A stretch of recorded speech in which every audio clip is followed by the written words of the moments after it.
Glória a Deus. Graça e paz da parte de Deus e da de nosso Senhor Jesus Cristo seja sobre a tua vida. Estamos de volta, dando continuidade à resposta à pergunta que me motivou e me levou a estar aqui diante desta câmera gravando estes vídeos, cujo propósito, cuja finalidade é dar resposta às perguntas a meu respeito, concernente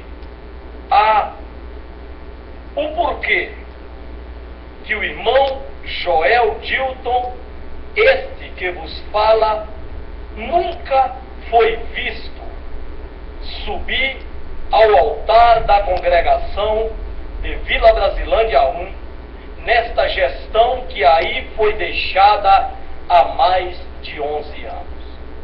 Qual a razão, qual o motivo de um irmão não subir ao altar da congregação aonde congrega, estando o mesmo em perfeito estado de comunhão com a igreja e com Cristo?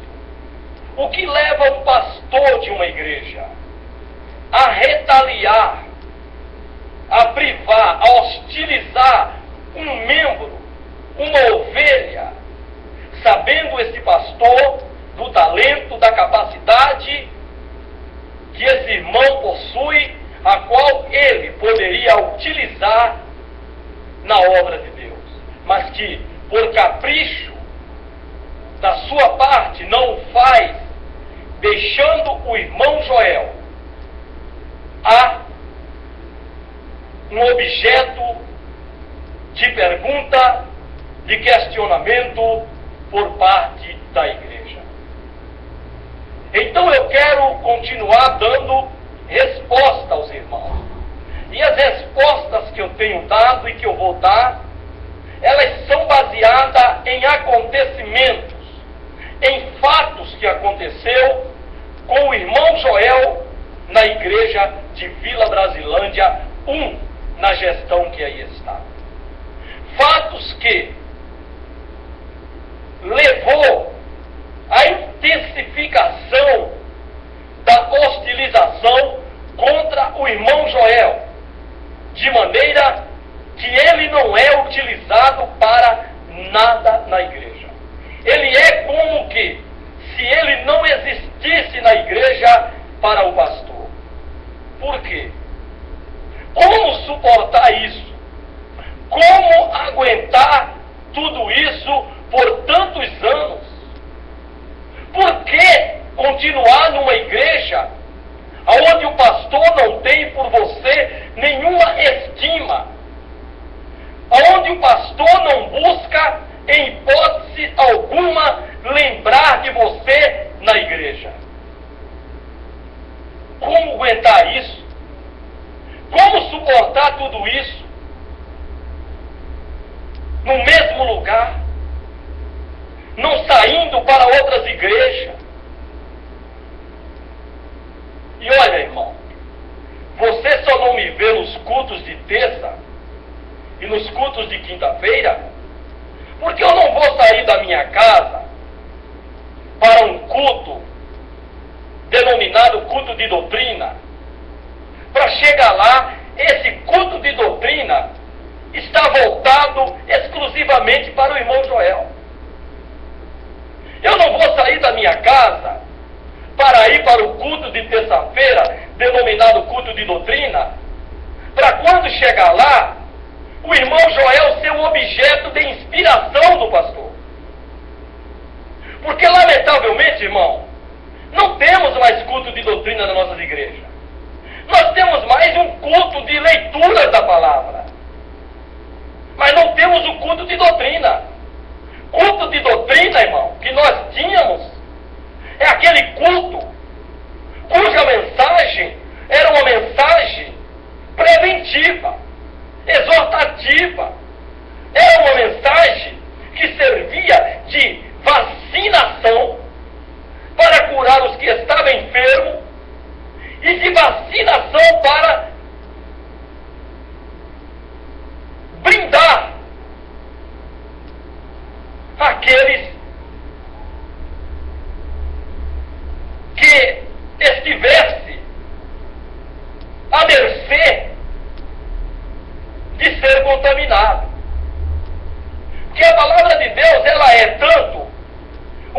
palavra exortativa, como também ela é uma palavra preventiva.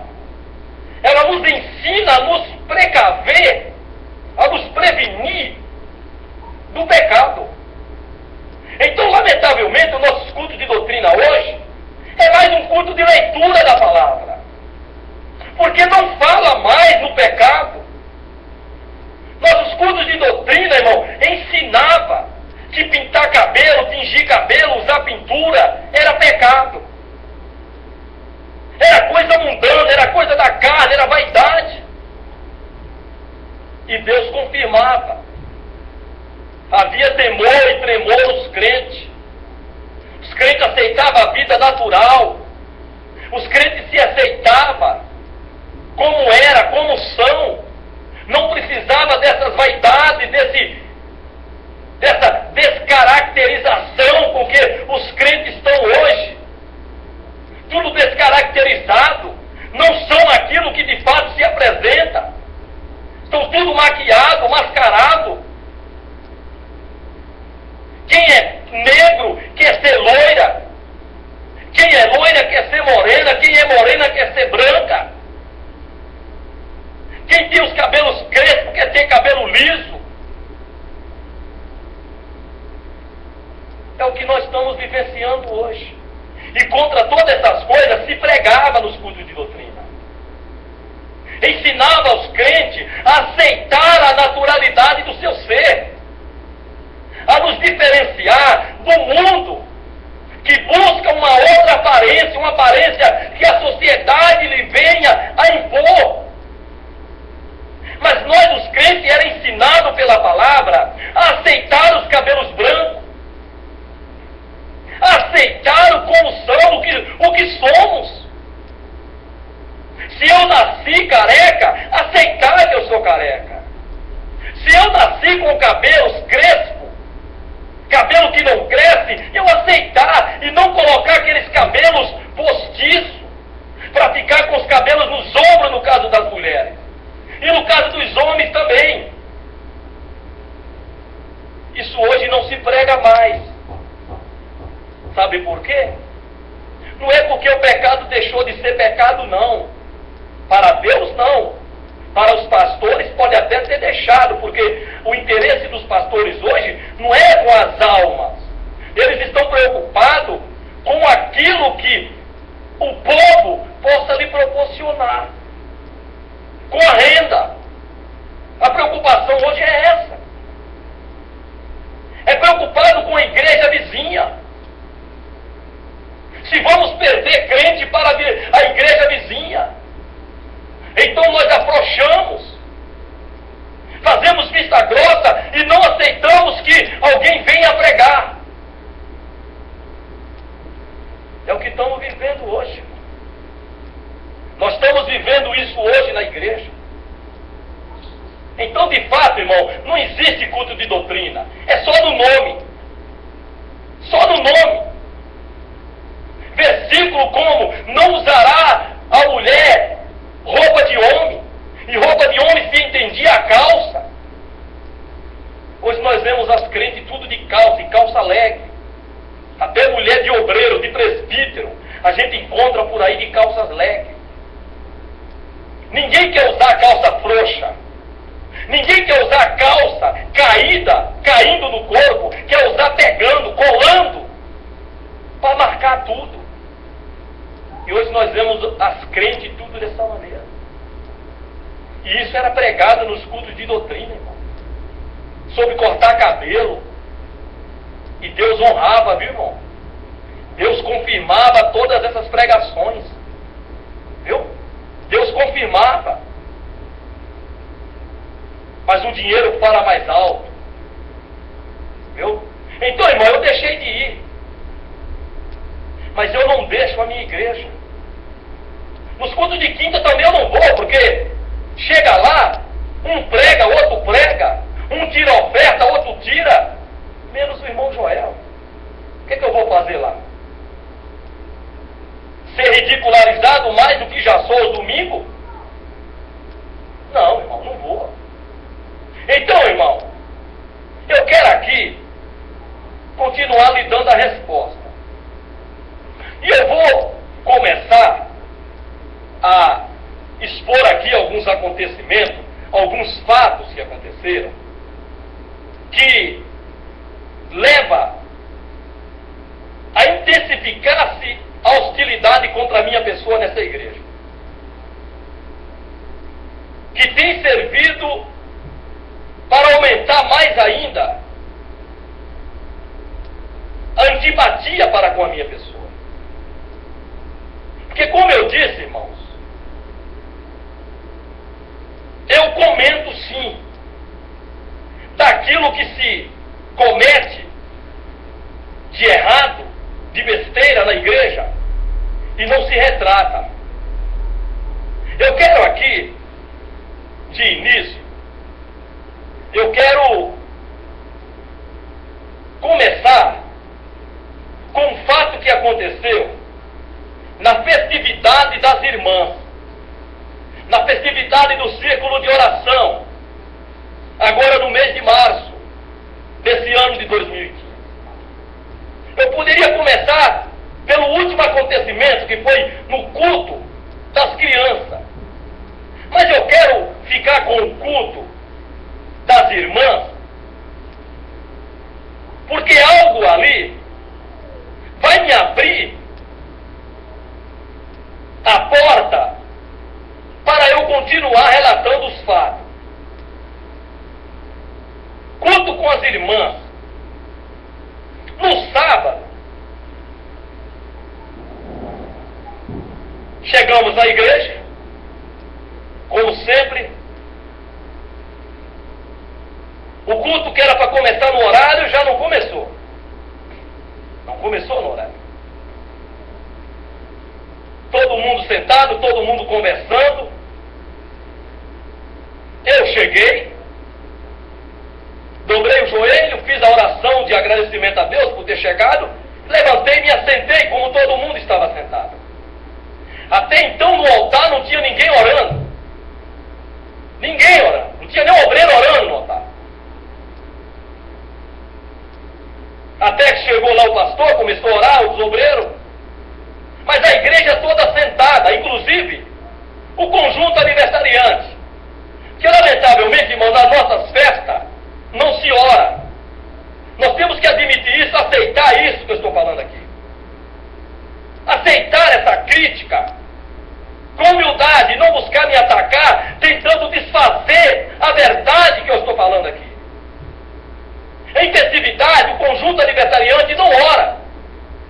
E nesse dia, as irmãs estavam tudo sentadas, que o pastor até tentou amenizar, dizendo que o conjunto aniversariante era aceitável, porque devido aos espaços ali, não dá para dobrar o joelho. Ora, não dá para dobrar o joelho, mas dava para orar sentado, mas estava todo mundo conversando. Todo mundo conversando.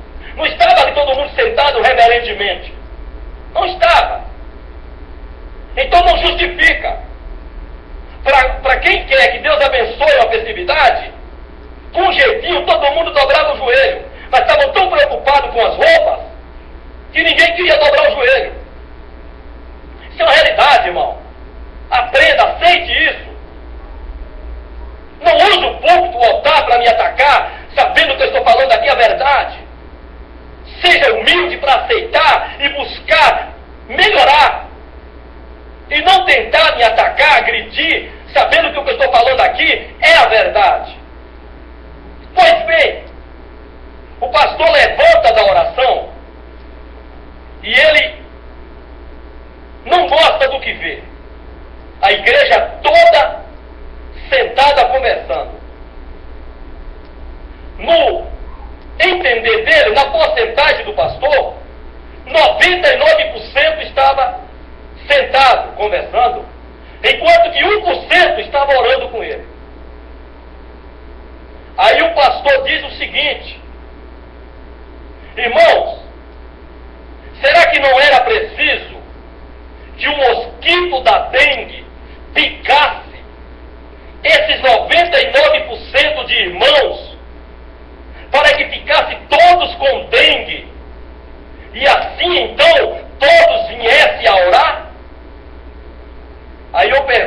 você. Isso é de se dizer em cima do altar, no culto, para os irmãos? É aceitável isso? Que um pastor diga isso em cima do altar da igreja? Para a igreja?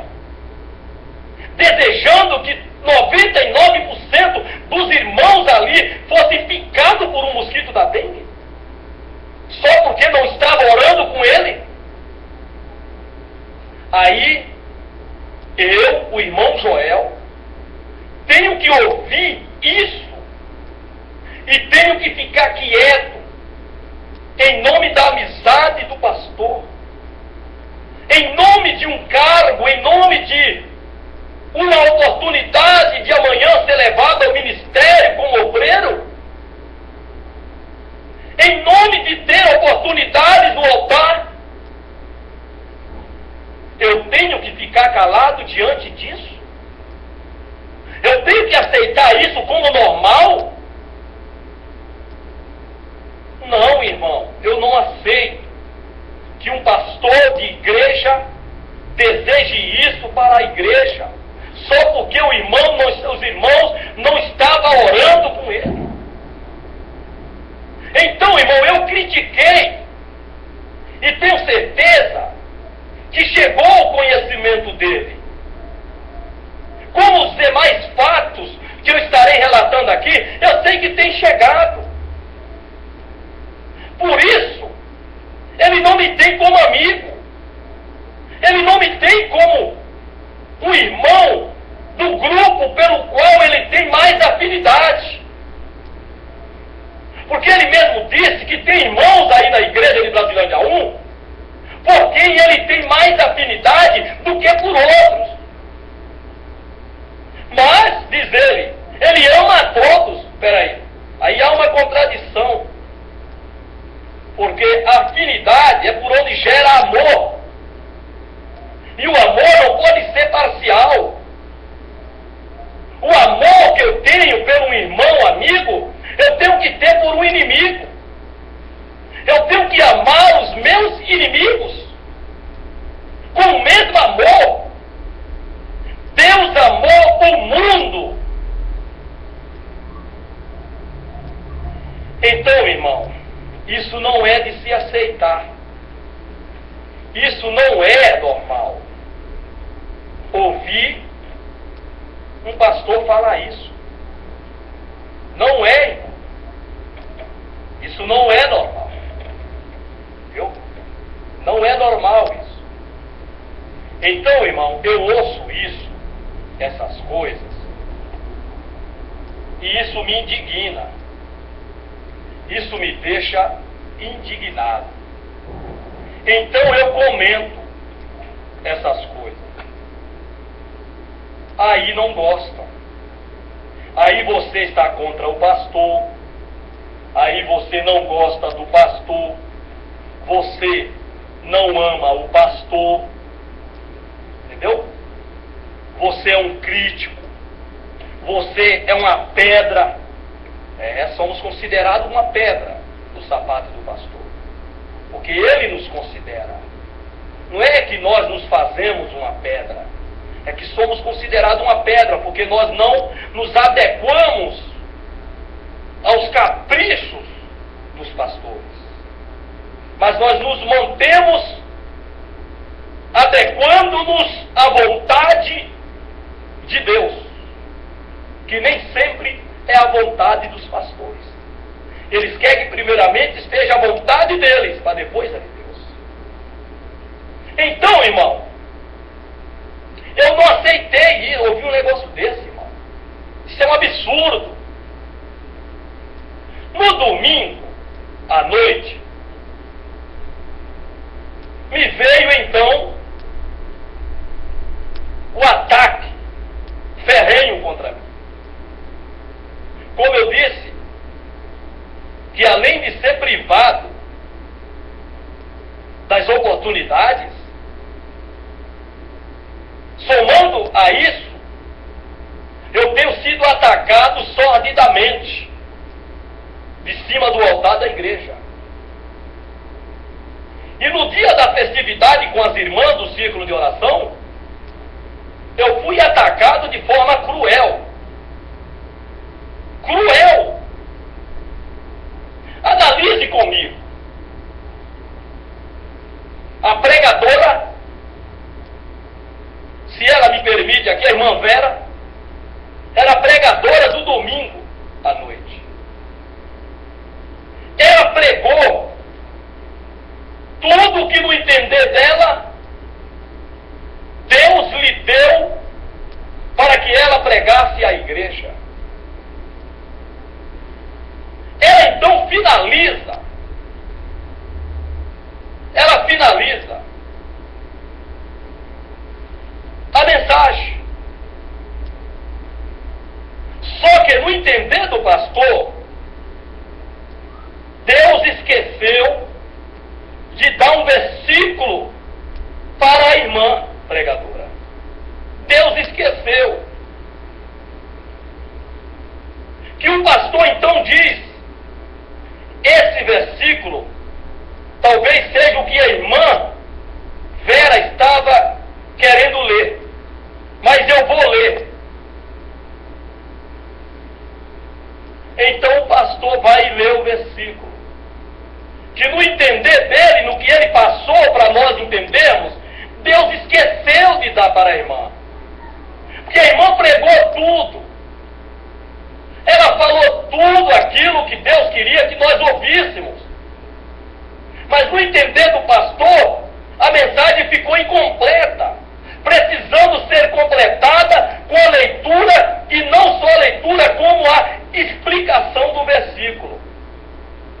O pastor então leu o versículo, e eu quero ler aqui com os irmãos. Aos Filipenses, capítulo 3, versículo 2. Esse é o versículo que a pregadora deveria ter lido, mas Deus esqueceu de dar para ela ler. Mas o pastor lembrou e ele leu. Aos Filipenses capítulo 3, versículo 2.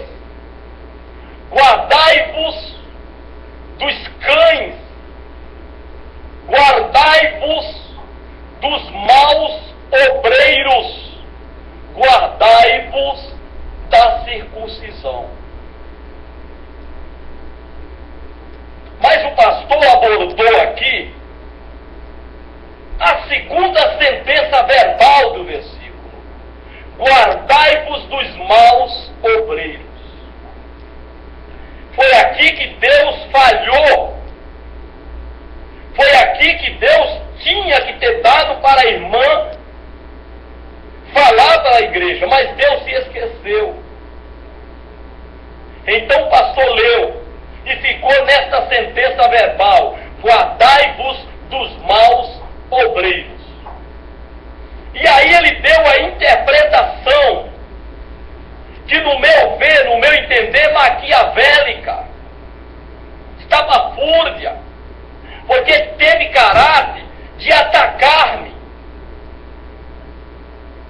Vejamos a interpretação. Abro aspas. Tem irmãos que, quando lê esse versículo, e ele vê aqui falando de maus obreiros, logo esse irmão, ele pensa nos obreiros aqui do altar, ou dos obreiros que estão aí na nave da igreja, ou dos obreiros que estão lá fora.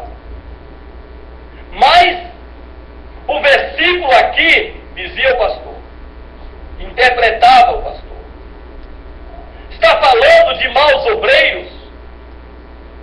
Não é os obreiros aqui do altar, mas maus obreiros aqui são aqueles que ficam assentados nos bancos da igreja, olhando cá para o altar, para, quando tiver um irmão aqui falando, aí toma o irmão Paulo Esmanioso como referência. Viu, irmão Paulo? Quando o irmão estiver aqui falando, e o irmão cometer algum erro, sair comentando. Maus obreiros aqui é isso. É esses maus obreiros que o versículo se refere. Fecho aspas. Foi isso que disse o pastor. Essa é a interpretação do versículo que o pastor deu naquele dia. Dizendo que mal-obreiros, que o versículo aqui se refere, são aqueles que ficam sentados. Logicamente, uma referência a mim. Ali foi para mim. Porque, com certeza, ele soube das críticas que eu tenho feito. A esses erros, a essas besteiras que se tem falado sobre o altar e não se tem retratado. Não se tem reconhecido para de imediato pedir desculpa e até mesmo pedir perdão. Como nesse caso aí de desejar que 99% da igreja fosse picado pelo mosquito da dengue. Então, irmão, foi dada essa interpretação para o versículo, complementando assim a palavra de Deus. Completou assim então a mensagem da pregadora, que ela deixou incompleta. Irmãos, maus obreiros que esse versículo aqui fala, é dos obreiros mestres, daqueles que ensinavam. Paulo estava chamando a atenção aqui da igreja que estava em Filipos, do pastor lá deixado, chamando a atenção para esse cuidado com esse tipo de obreiro.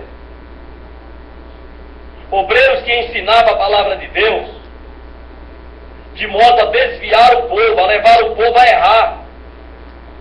Aqui não está falando de mal-obreiros, e nem é qualidade de mal-obreiros, aqueles que ficam sentados no banco da igreja olhando para o altar. Não, irmão. Não, de forma alguma. A intenção aqui foi maldosa. A intenção aqui foi perniciosa, foi maquiavélica, foi mal intencionada, foi para atacar a minha pessoa. Em especial a minha pessoa. Irmãos, quando se está alguém a falar no altar, irmão, ele está falando a palavra de Deus, que é através da palavra pregada ou através de um louvor, está falando a palavra de Deus. Toda a atenção tem que estar voltada para o altar. Oxalá que quando tivesse alguém falando no altar, toda a igreja estivesse atento, olhando para o altar, e não ficar como ficamos, que até eu me incluo, totalmente desapercebidos, atento com outras coisas, no meu caso, lendo a Bíblia, outros vendendo, mercadejando, cochichando, conversando, e isso até no altar. Nós observa isso. Assim como o altar nos observa nesse ponto aí, para nos taxar de maus obreiros, por ficar olhando para o altar, eles também, nós também, os observamos e vemos eles cochichando. Com certeza tramando, projetando o que falar e contra quem falar. É assim, irmão. Mas oxalá, irmãos, oxalá os crentes fossem ensinados que quando alguém estivesse falando no altar, toda a igreja estivesse atento, olhando para a pessoa que estava falando. Como os crentes de Bereia, os crentes bereanos, quando pregava, eles ficavam atentos, olhando para a pessoa e examinando tudo o que se ouvia, que se falava na Bíblia, na palavra de Deus, para ver se estava correto. Paulo não chamou eles de mau obreiro. Paulo não censurou eles. Não os taxou de maus obreiros. Por eles ficarem olhando para Paulo atento, pregando. Não, irmão. É a postura mais correta.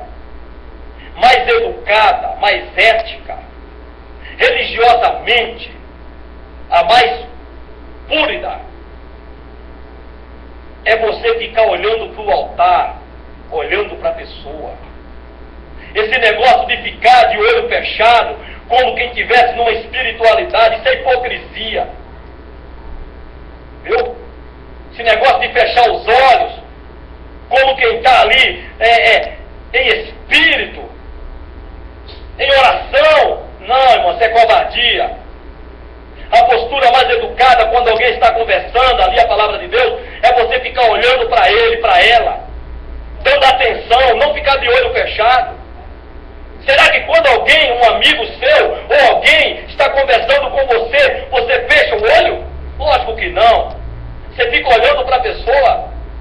E por que quando alguém está falando a palavra de Deus, se fecha o olho?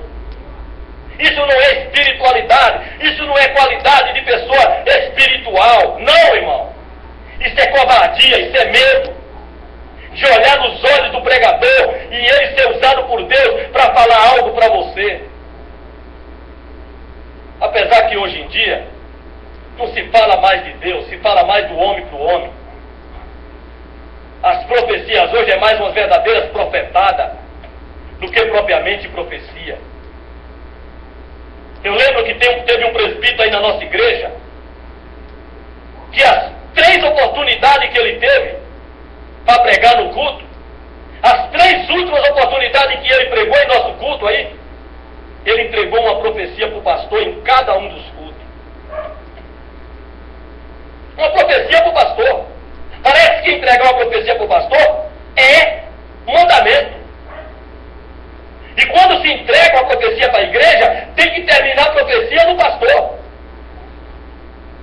Massageando. Mimando. Impressionante. Eu comentei isso com a minha esposa. O mesmo irmão, o presbítero, os 3 cultos em que ele teve oportunidade, foram 3 profecias. No primeiro culto que ele pregou, uma profecia para o pastor. No segundo culto, outra profecia para o pastor. E no último culto agora, no terceiro culto que ele pregou, a terceira oportunidade que ele teve agora, por último, a terceira profecia para o pastor. É interessante isso. É engraçado, parece que tem que entregar uma profecia para o pastor. Parece que é uma forma de, como eu disse, blindar o pastor. Tem que blindar. Uma profecia mimando. Não se ouve mais, né? Te conserta. Te converte, muda. Engraçado. Parece que pastor não erra, né? Faz tanta maldade. Engraçado. Às vezes eu acho que quem me esqueceu em Brasilândia, acho que não foi o pastor, não. Acho que foi Deus. Acho que Deus esqueceu de mim em Vila Brasilândia 1. Porque Deus usa o pastor para dar oportunidade para um, para outro. Deus fala em profecia, usa os irmãos para entregar profecia para o pastor. Engraçado, eu fico ali no banco esperando uma profecia. Nem que venha me exortando. Mas eu peço tanto para Deus falar comigo. Mas Deus não fala. Mas vem um irmão de fora e entrega aquela profecia para o pastor. Engraçado. É interessante essas profecias de hoje. Não existe mais profecia exortativa. É profecia massageando. Então esse irmão, ele entregou, interessante, 3 cultos, 3 profecias para o pastor. É engraçado isso daí. Então, irmão, hoje funciona dessa maneira. É assim que se age na igreja.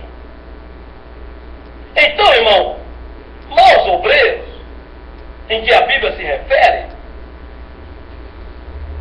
são os mestres, aqueles que ensinavam.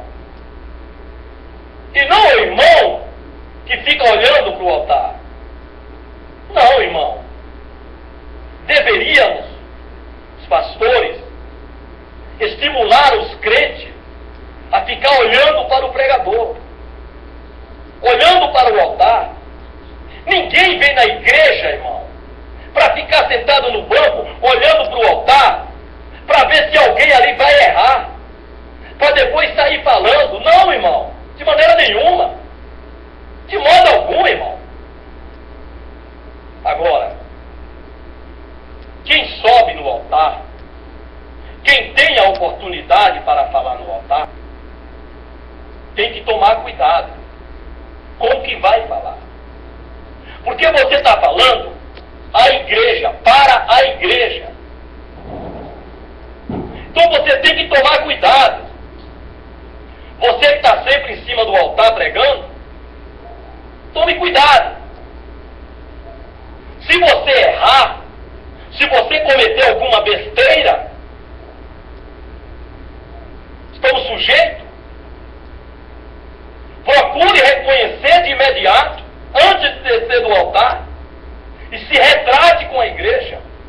Peça desculpa, reconheça que você errou, para que a igreja não saia do templo levando aquilo com ela. Aí vai dar comentários, irmão. E os comentários, irmão, são cabíveis. Em um país democrático são aceitáveis. Nós estamos ali para julgar o que se fala de acordo com a palavra de Deus. Por isso que se você falar a palavra de Deus, subir no altar, teve coragem para aceitar a oportunidade, tome cuidado. Porque quem está te olhando não é mau obreiro, não. Não, irmão. Isso não é atitude de mau obreiro. Está no banco assentado olhando para o altar. Ninguém está olhando para o altar para poder ver se você vai errar, para sair falando. Agora, o que nós não vamos é aceitar que você fale besteira, não se retrate e deixe aquilo como que foi Deus quem falou. Não, aí não vamos aceitar. Aí vai surgir os comentários. E você não está preparado para conviver com as críticas. Você não está preparado para conviver com as críticas. E sim com os elogios. Com o massageio do teu ego. E eu não sei fazer isso, irmão. Eu não sei. Elogiar heresia, erros arbitrários, conscientes, cometidos sobre o altar da igreja. Em nome de Deus, em nome da palavra de Deus. Não. Eu não sei elogiar esse tipo de coisa. Então, irmão. Então, tome cuidado quando você for pregar. Cuidado quando você subir no altar. Com o que você vai falar. Não fale para pensar, mas pense para falar. Primeiro você pensa e você fala. Porque se você for falar para depois você pensar, aí vai ser tarde. Eu vou dar aqui 2 exemplos de acontecimentos dentro da igreja que gerou comentários e que o pastor não atacou. Ele não desabafou atacando a igreja, atacando o irmão. Ali foi toda a igreja. Em Brasilândia, exclusivamente só o irmão Joel. Então se fala a palavra de Deus como falando a toda a igreja, mas na verdade é atacando apenas o irmão Joel. Eu vou dar 2 casos de pecado dentro da igreja que gerou comentários. Um caso dos filhos de Eli. Os casos dos filhos de Eli. Prostituíam com as mulheres do templo na casa de Deus. Os filhos do pastor eram os sacerdotes, Hofni e Finéias. Eles prostituíam. Toda a igreja tomou conhecimento desses erros graves. Quando se ia ofertar, eles desprezavam as coisas santas. Eles desprezavam o sacrifício.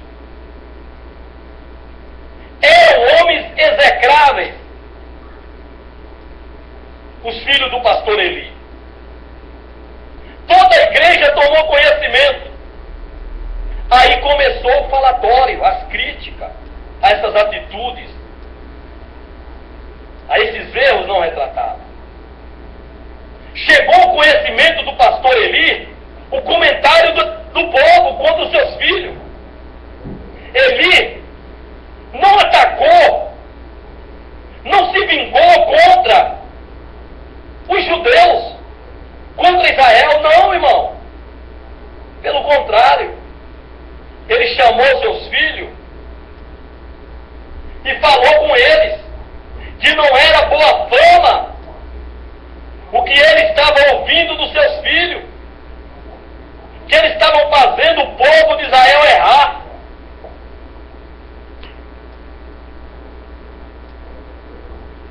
Mas não disciplinou. Apenas exortou, mas não disciplinou seus filhos. Existe caso que você apenas exorta verbalmente. Mas existe caso que precisa aplicar a disciplina. Fustigar com vara, para que não venha se perder.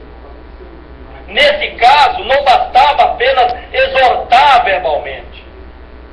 Cabia e convinha que se aplicasse a disciplina. Mas Eli não fez. Honrou mais os filhos do que a Deus. Colocou seus filhos acima de Deus, acima da palavra de Deus. Não os disciplinando. Deus tratou com Eli, com a casa de Eli. Os matou. Deus os matou. Viu, irmão? O caso idêntico, porém com atitude diferente, aconteceu na igreja de Coríntios. A igreja que tinha os nobres dons. Mas ali, capítulo 6 de 1 aos Coríntios, ali, irmão, havia um jovem que estava praticando o pecado de incesto. Ou seja, ele estava mantendo relação sexual com a própria mulher do seu pai, com a sua madrasta. Toda a igreja sabia, do pastor ao faxineiro da igreja. Todos tinham conhecimento da prática deste jovem. Mas se mostraram apáticos, se mostraram omissos, conivente, complacente a esse pecado dentro da igreja. Eu não sei a condição financeira desse moço. Eu não sei quanto era o dízimo que ele dava. Eu não sei qual era a amizade que ele tinha com o pastor para se acobertar tamanho pecado dentro da casa de Deus, dentro da igreja. Não se dá nenhum comentário a esse assunto. Aí fica caso abafado dentro da igreja.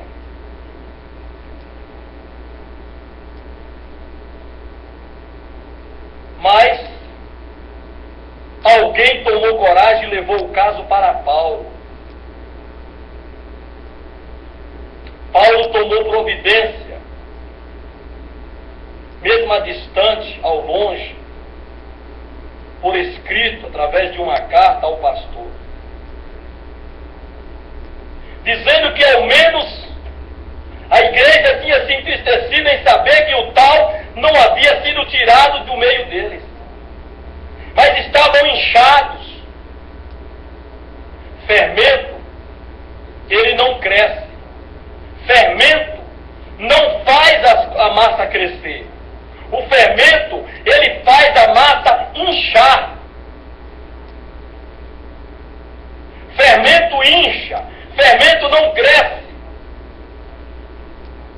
A igreja estava inchada, os crentes estavam inchados, mesmo tendo conhecimento desse pecado gravíssimo no seio da igreja.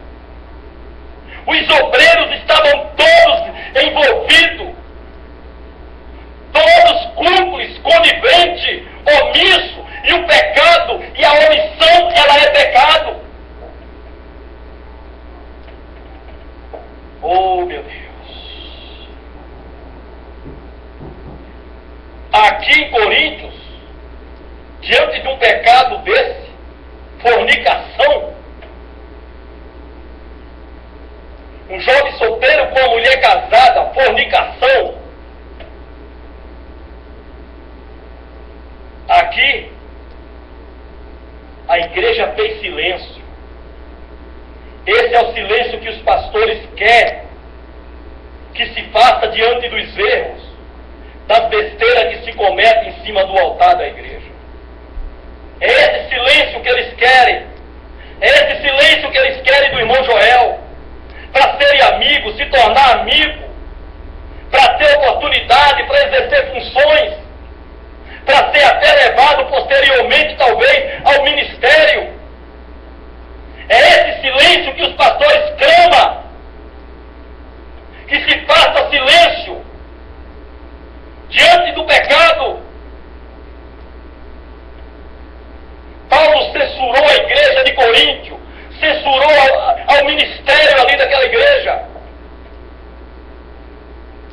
pelo seu silêncio, enquanto que o sacerdote Eli não censurou a igreja lá de Israel. Não censurou. Mas censurou os seus filhos. Veja que contraste, o mesmo pecado. Porém, o povo com atitudes diferentes. A igreja com atitude diferente. A igreja do Velho Testamento, representada por Israel, criticou, fez críticas contra o pecado dos filhos de Eli, a conhecimento do pastor, do seu pai. A igreja criticou, foi um falatório no meio da congregação. O pastor Eli mesmo, cúmplice dos seus filhos, não censurou a igreja em um ato de vingança contra aqueles que estavam fazendo comentário. Eli não se vingou contra aqueles que estavam comentando. Eli não os atacou, não desabafou contra eles. Enquanto que a igreja de Coríntio fizeram silêncio, juntamente com o pastor. Estava mancomunado com o pastor, com o ministério, com os obreiros, para manter silêncio diante do pecado, do ato corrente daquele jovem. Sendo necessário que Paulo, à distância, tomasse a providência. É por isso que o irmão Joel não prega, irmão. É por isso que o irmão Joel não tem a amizade do pastor, a oportunidade, nunca subiu no altar. É por isso. É por isso, irmão.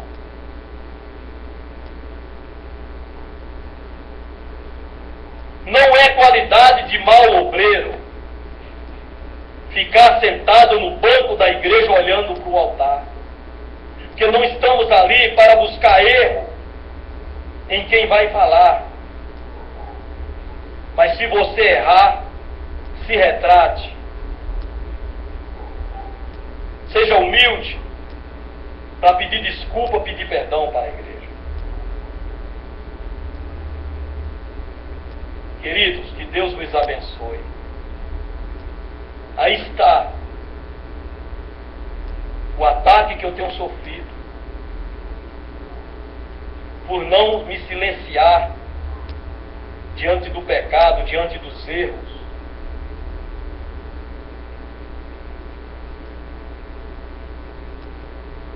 Mas eu prefiro ficar com Jesus.